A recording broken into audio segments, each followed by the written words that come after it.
Pasamos a dar as valoracións do plan de axuste dos diferentes grupos que compoñen a corporación e que se atopan na oposición.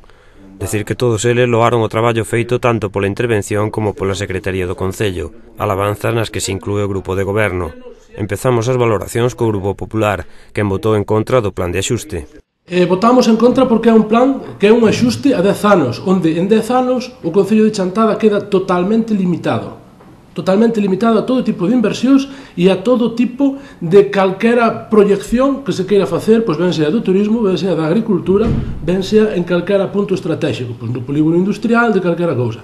Quedamos totalmente atados. É un plan que enterra a Chantada nos próximos 10 anos. Nós do Partido Popular buscábamos un plan de axuste, pero buscábamos un plan de axuste riguroso, un plan de axuste como Dios manda, para coller os problemas e solucionalos, non un plan de axuste que é unha tapadura, é unha simple tirita nunha ferida moi grande, e é un plan de axuste que non vai valer absolutamente para nada.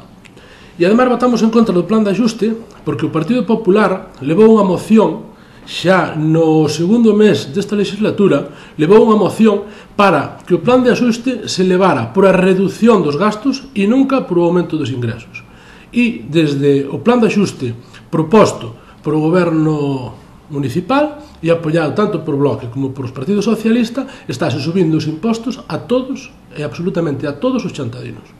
Quero reiterar que quedan 500.000 euros aínda, máis ou menos, é unha cifra que non podo precisar, pero ainda quedan 500.000 euros no caixón, que o Concello de Chantada necesitamos ser valientes cun plan de reaxuste como Dios manda.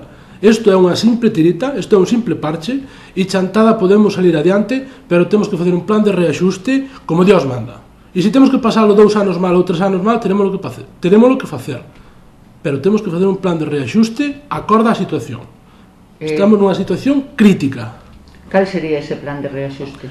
Pois o plan de reaxuste non me compete a min falar del. Si o falei co alcalde, si o falei cos portavoces, e é un plan de reaxuste que hai que cortar todo o que non sea viable, aclarar as cuentas municipales e facer un plan de axuste solidario.